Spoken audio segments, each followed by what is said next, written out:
Bismillah ar-Rahman ar-Rahim. Today is 13th, I guess, Sunday 13th of October 2019. I'm going to recite inshallah from verse number 13 from Surah ash-Shura. أعوذ بالله من الشيطان الرجيم شرع لكم من الدين ما وصى به نوحا والذي أوحينا إليك وما وصينا به إبراهيم وموسى وعيسى أن أقيموا الدين ولا تتفرقوا فيه كبر على المشركين ما تدعوهم إليه الله يجتبي إليه من يشاء ويهدي إليه من ينيب. These are great prophets. These are the names of great prophets and messengers, starting from Nuh alayhi salam, and then Ibrahim, Musa, Isa, and Prophet Muhammad sallallahu alayhi wasallam. So among those hundreds and perhaps thousands of prophets and messengers, you will find that these names are the most famous ones, and they have been mentioned all together in other places as well, most probably in Surah Al-Ahzab. And they are sometimes called Ulul Azmi min al-Rusul, and their prominent character or characteristic is that they have suffered a lot in preaching the message of Islam, the global Islam. I mean the global term of Islam, because each prophet used to come to his own people, not for global, except the Prophet Muhammad sallallahu alaihi wasallam. He has been for all the mankind. But I meant the word Islam has been a very general term to refer to the true religion at any time. At the time of Muhammad, at the time of Nuh, that was the Islam. At the time of Musa, that was the Islam, and so on. So that is the character of sabr while dealing with the people, conveying the message of the true God to the people, and being patient. Nuh alayhi salam spent close to 1,000 years, and the outcome was وَمَا آمَنَ مَعَهُ إِلَّا قَلِيلٌ. Only a few accepted his religion after all these years. But he never gave up. So this persistence, this patience, and enduring all those misbehavior of their people, these have been the characters of all these prophets. And also this shows you that throughout the history, this is one family. The message is the same, and أَقِيمُوا الدِّينَ وَلَا تَتَفَرَّقُوا فِيهِ. That has been the same message carried out since Nuh alayhi salam, since the very early days. So if you really analyze all the history of mankind in terms of the pattern, you can come up with a pattern, and that pattern is that the people, when they deviate from the true path and they start to take as deity many things, many systems, statues, systems, corruptions, okay, a messenger would come to show them the right path, and obviously there will be people who will make enemy with him. So making enemy is yet another pattern. You will find it everywhere. وَكَذَلِكَ جَعَلْنَا لِكُلِّ نَبِيٍّ عَدُوًّا مِنَ الْمُجْرِمِينَ. There has to be enemy. And then there are these clear manifestations, clear evidences, clear signs, clear proofs, okay, clear knowledge.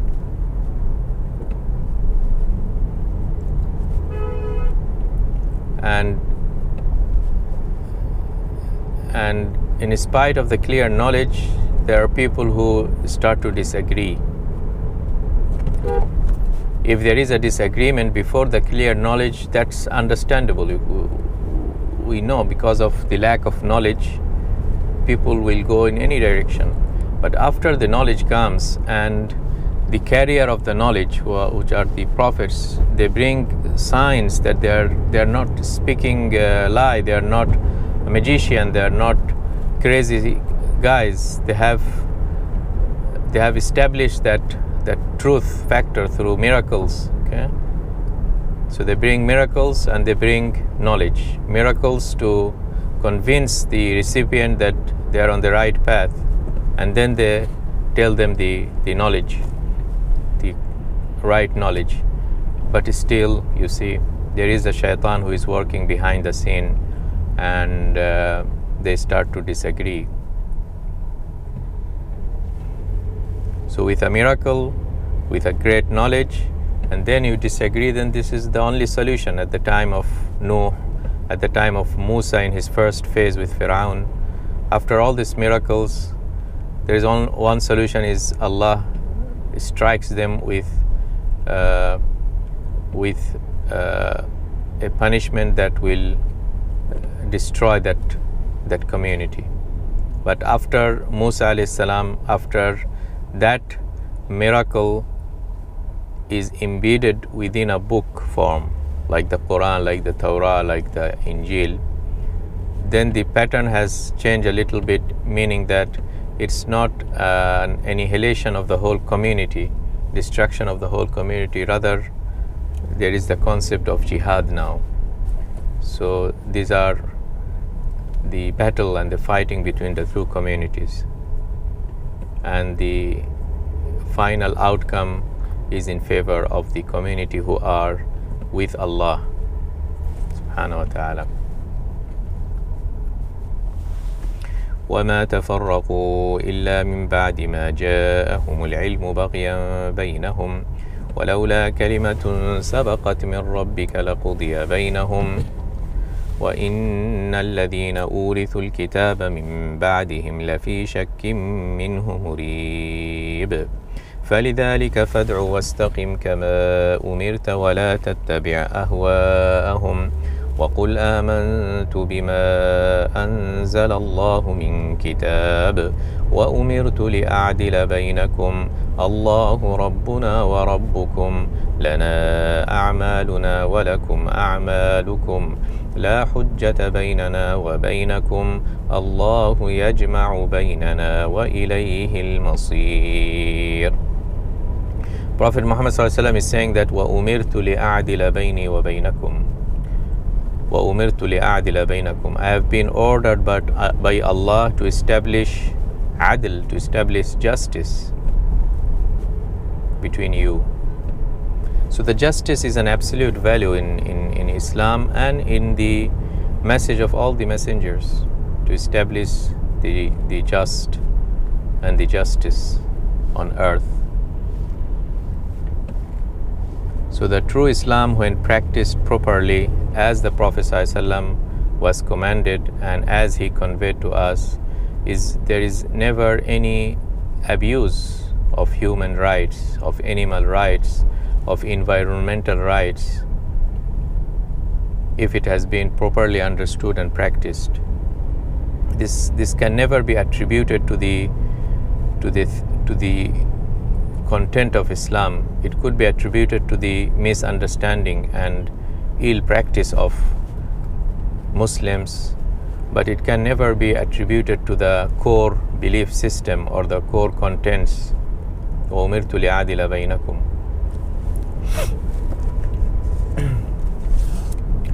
والذين يحاجون في الله من بعد ما استجيب له حجتهم داحضة عند ربهم وعليهم غضب ولهم عذاب شديد الله الذي أنزل الكتاب بالحق والميزان وما يدريك لعل الساعة قريب.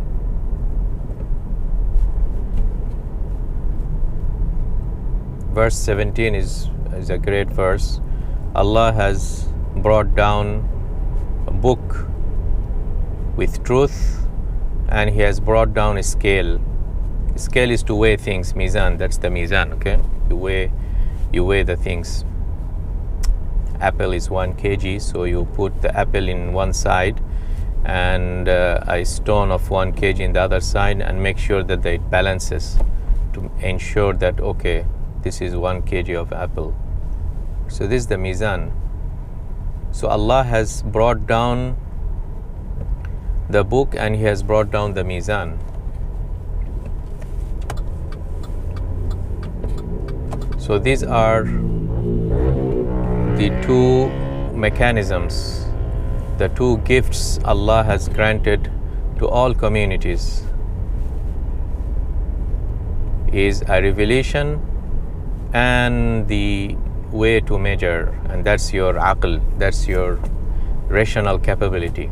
So you get a content and you get an aql to analyze that content and then apply it in your life. And these two never contradict, because these are coming from the same source, which is Allah subhanahu wa ta'ala. They will never contradict. What happens is that kitab that came over generations, by propagating over generations, it might get distorted by alterations, as it happened with Torah and Injil. So if it get distorted, it's never a book of Allah. I mean, that part that has been distorted, it's not then kitab bil haqq. The falsehood has contaminated. Okay. So you might apply your healthy ration, your healthy aql, to that content which has been corrupted, and discover that it is wrong to say that the earth is 4,000 years, for example. Okay. So this is not really a contradiction between the true revelation and a healthy mind. It's never a contradiction in that case. Right? So you need two things then. You need an authentic revelation and you need a healthy mind. If a mind is corrupted, then also you can analyze it with your corrupted mind, analyze the truth, and then you feel there is a contradiction where there is no contradiction. So this has always been Allah's gift to the mankind. Al-Haq wal-Mizan, Al-Kitab wal-Mizan. يستعجل بها الذين لا يؤمنون بها والذين آمنوا مشفقون منها ويعلمون أنها الحق ألا إن الذين يمارون في الساعة لفي ضلال بعيد. The hour means that's the end of the days, end of the time, when this whole worldly system will collapse and everybody will die, and then a new phase will start. That's the hereafter. This is a truth, and since it is truth and it came through the correct revelation, then a healthy mind always comprehends it. And since these are very trial and tribulation time at the end of the akhirah, the mu'minin, the believers, always believe in it, and they fear that oh Allah, don't expose us to those trials and tribulation days. Let us die before we face this trial events, because our faith might shake and tremble. That's the attitude of the believers. The non-believers, because they have a different attitude towards the authentic revelation, because of the corruption of their health, their mind, unhealthy mind, they start to say jokes about it. They mock it and say that, okay, you say there is an hour, why it is not coming? يَسْتَعْجِلُ بِهَا. They will say, let it come, okay? يَسْتَعْجِلُ بِهَا الَّذِينَ لَا يُؤْمِنُونَ بِهَا. And each prophet used to say something about this kind of information of the last hour, but not in very details. Why not in very details? Because each prophet knew that there will be a last messenger, Muhammad, peace be upon him, who will say more. So it's enough to say something in general and then leave it to the next generations. But Prophet Muhammad sallallahu alaihi wasallam, he has been the last messenger and the last connection with the world of the unseen, with the world of revelation. So the Prophet sallallahu alaihi wasallam, Allah knew that he is my last prophet, and the revelation will cease. The information of the unseen will stop after the departure of Prophet Muhammad sallallahu alaihi wasallam. That's why Allah has let Muhammad sallallahu alaihi wasallam convey to us so much information that exceeds what the other prophets before him said about the events of the Day of Judgment. And our attitude should be as it is described in these verses, that we take those that came to us with authentic chains of narrations from Prophet Muhammad sallallahu alaihi wasallam, or if it is in the Quran, and then we believe in them, and it should translate into an action.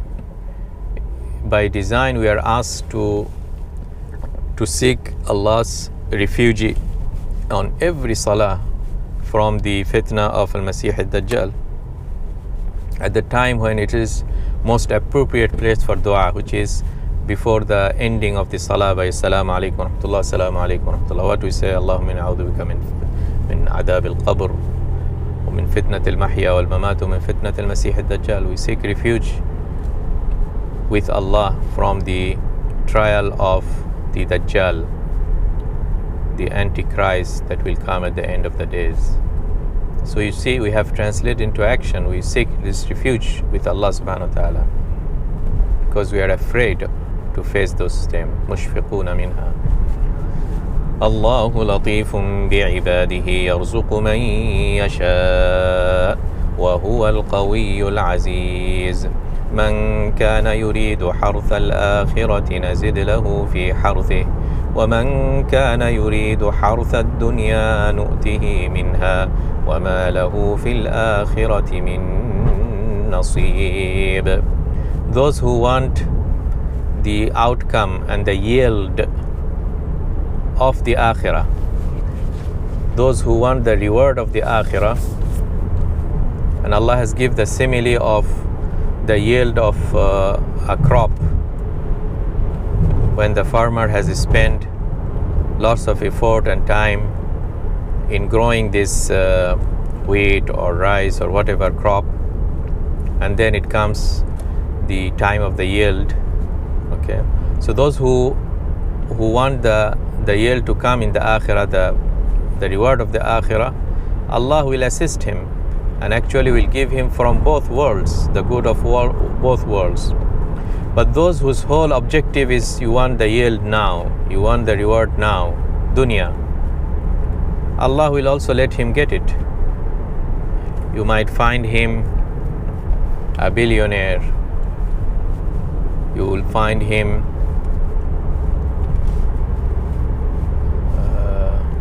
enjoying his life, but for him there is nothing left in al-akhirah. He has already enjoyed his portion in this world, which is maybe 70 years, 80 years. but the akhirah is eternal. أم لهم شركاء شرعوا لهم من الدين ما لم يأذن به الله ولولا كلمة الفصل لقضي بينهم وإن الظالمين لهم عذاب أليم ترى الظالمين مشفقين مما كسبوا وهو واقع بهم والذين آمنوا وعملوا الصالحات في روضات الجنات لهم ما يشاءون عند ربهم ذلك هو الفضل الكبير ذلك الذي يبشر الله عباده الذين آمنوا وعملوا الصالحات قل لا أسألكم عليه أجرا إلا المودة في القربى ومن يقترف حسنة نزد له فيها حسنا إن الله غفور شكور أم يقولون افترى على الله كذبا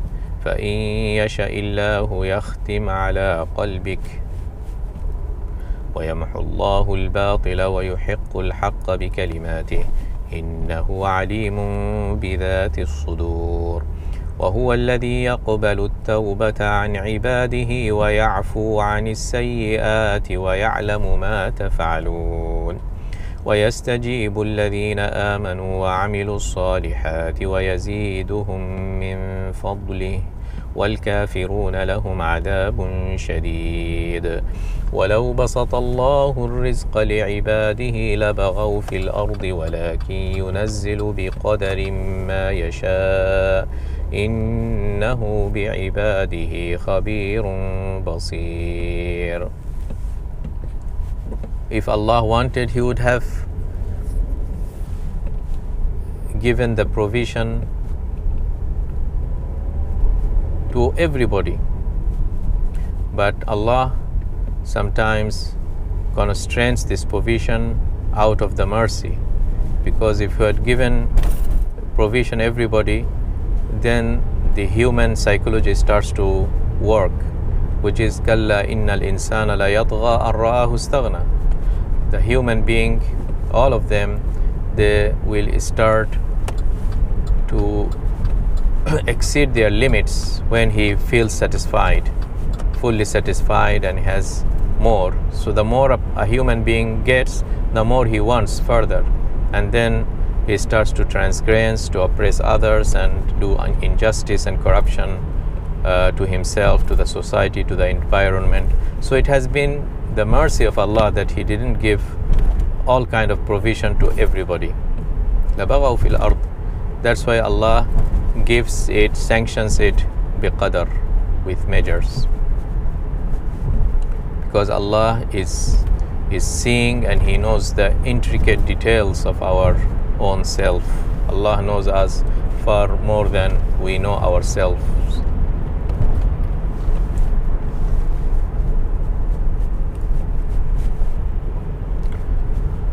وهو الذي ينزل الغيث من بعد ما قنطوا وينشر رحمته وهو الولي الحميد ومن آياته خلق السماوات والأرض وما بث فيهما من دابة وهو على جمعهم إذا يشاء قدير وما أصابكم من مصيبة فبما كسبت أيديكم ويعفو عن كثير. Many of the things, hardships and trials, and many of the problems we face is because of what our own hands has acquired, because of the deeds of our own hands. فبما كسبت أيديكم ويعفو عن كثير. And Allah forgives a lot. If Allah wanted to punish each one of us for each and every sin, then this whole world will collapse. But Allah forgives. Allah forgives.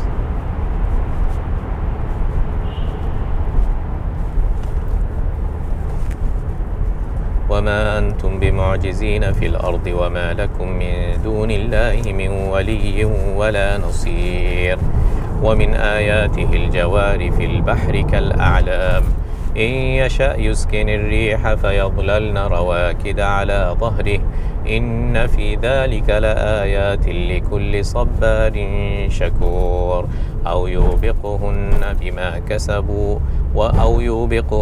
بما كسبوا ويعفو عن كثير ويعلم الذين يجادلون في آياتنا ما لهم من محيص فما أوتيتم من شيء فمتاع الحياة الدنيا وما عند الله خير وأبقى للذين آمنوا وعلى ربهم يتوكلون. So the luxury of this world is something transient. It never continues forever. But what is stored, what has been stored with Allah subhanahu wa ta'ala in the world hereafter is far better and permanent. It will never vanish. And it has been stored with Allah for a certain category of people, which Allah goes on to explain in this verse and the coming verses. First of all, they have the taqwa, الَّذِينَ اتَّقَوْا. So in their foot